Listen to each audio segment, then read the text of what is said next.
Hello दोस्तों, my name is Manoj Kumar Nandanwal और आप सभी का स्वागत करता हूं मैं आपके अपने यूट्यूब चैनल इंडस्ट्रियल नॉलेज आईके में। तो दोस्तों आज हम बात करने वाले हैं इस वीडियो में difference between RPM, torque and horse power. तो देखिए दोस्तों, आरपीएम, टॉर्क, हॉर्स पावर क्या होता है इसके बारे में आज हम बात करने वाले हैं। तो देखिए दोस्तों, जो हम ये इस टॉपिक को लेकर चल रहे हैं, ये हम लेकर चल रहे हैं मोटर के लिए। तो सबसे पहले इनको जानने से पहले हम मोटर के बारे में जानेंगे कि मोटर आखिर में होती क्या है, मोटर क्या होती है। तो देखिए, व्हाट इज मोटर, मोटर क्या है इसके बारे में जानने की कोशिश करते हैं। देखिए दोस्तों, मैं बेसिकली बता चलता हूं, मोटर जो होती है हमारी, वो क्या करती है, इलेक्ट्रिकल एनर्जी को मैकेनिकल एनर्जी में चेंज करती है या कन्वर्ट करती है। यही एक मोटर की डेफिनेशन होती है कि मोटर जो है हमारी ऐसी इलेक्ट्रिकल मशीन है जो कि हमारी इलेक्ट्रिकल एनर्जी को मैकेनिकल एनर्जी में कन्वर्ट करती है या चेंज करती है। ठीक है, देखिए, an electric motor is an electrical machine that convert electrical energy into mechanical energy, यानी कि इलेक्ट्रिकल एनर्जी को मैकेनिकल एनर्जी में कन्वर्ट करती है। तो देखिए दोस्तों, इस तरीके की हमारी इंडक्शन मोटर होती है, जो कि ये एक 3 फेज इंडक्शन मोटर है और यह एक इसका इंटरनल स्ट्रक्चर है। क्या है? Internal structure. तो देखिए दोस्तों, इंटरनल स्ट्रक्चर के बारे में हम बाद में बात करेंगे कि मोटर के अंदर क्या क्या चीज लगी हुई होती है, उसके बारे में हम उसका एक स्पेशली वीडियो बनाएंगे जिसमें आपको मोटर के इंटरनल डायग्राम स्ट्रक्चर के बारे में बताएंगे। उससे पहले अब हम जानते हैं आरपीएम, टॉर्क और हॉर्स पावर के बारे में। तो देखिए दोस्तों, RPM, torque and horse power में क्या अंतर होता है वो हम जानते हैं। तो सबसे पहले हमारे पास में टॉपिक होगा आरपीएम, यानी कि आरपीएम किसे कहते हैं।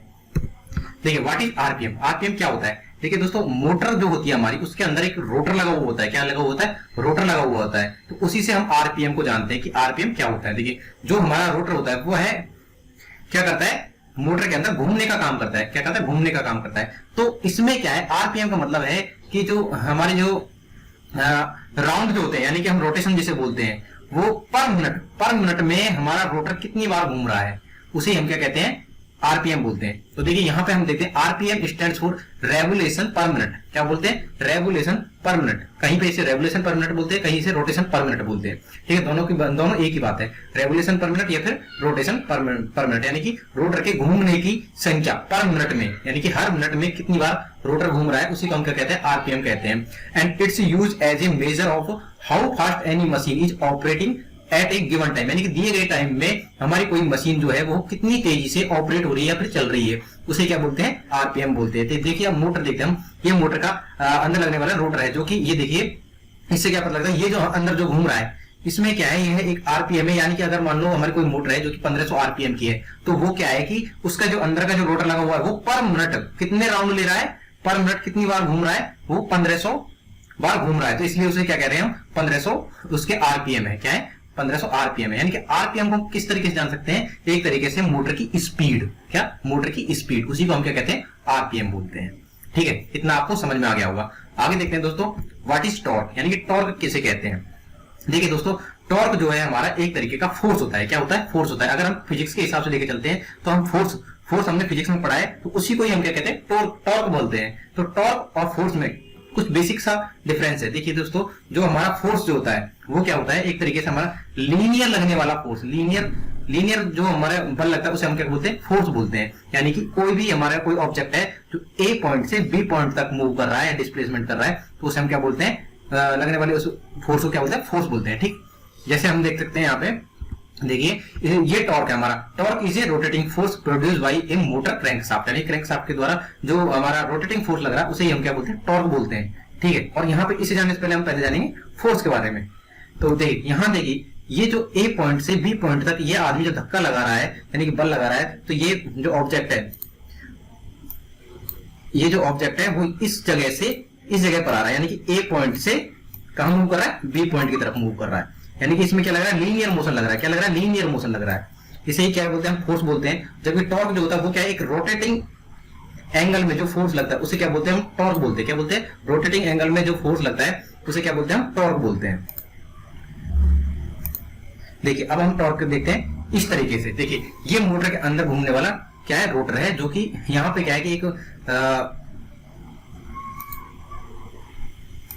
फोर्स लग रहा है जो कि हमारे रोटेशन मूव में। देखिए, एक तो इधर की तरफ वाली जो वाइंडिंग है वो तो हमारी क्या फोर्स लगा रही है, डाउन साइड में फोर्स लगा रही है। कहां पे लगा रही है?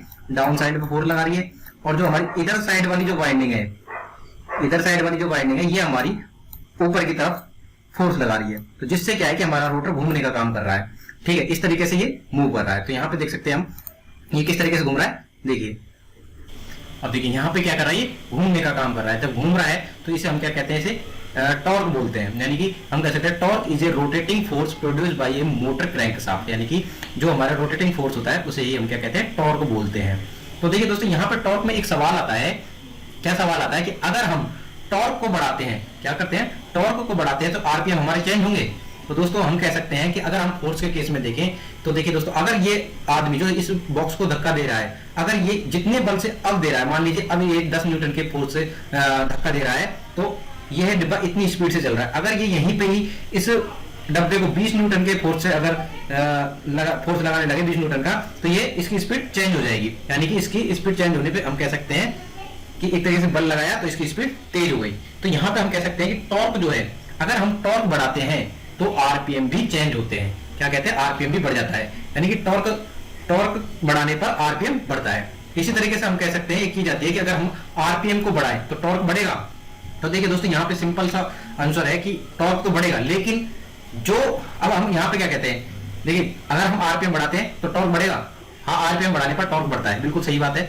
लेकिन क्या है कि जितना आरपीएम हम अब जो मतलब जैसे हमने 0 से किसी मोटर को स्टार्ट किया तो उसके जो आरपीएम वो क्या है, 1500 आरपीएम है। तो जब मोटर हमारी मान लीजिए 1000 आरपीएम पर आ चुकी है और उस टाइम हम और ज्यादा आरपीएम उसमें लेना चाहते हैं तो हमें टॉर्क बढ़ेगा, लेकिन जितना हमें 0 पे जितनी टॉर्क की जरूरत थी उतनी की हमें रिक्वायरमेंट नहीं रहेगी। ये होता है इसका सिंपल सा उत्तर कि भाई जितना हमें 0 पर हमें टॉर्क की जरूरत थी उतना हमें 1000 आरपीएम पर पहुंचने पर उतने टॉर्क की आवश्यकता नहीं है। ठीक है, तो इस तरीके से हम टॉर्क को समझ सकते हैं। आगे देखते हैं दोस्तों, नेक्स्ट टॉपिक हम आते हैं, वो आगे हम जानेंगे। तो देखिए दोस्तों, हॉर्स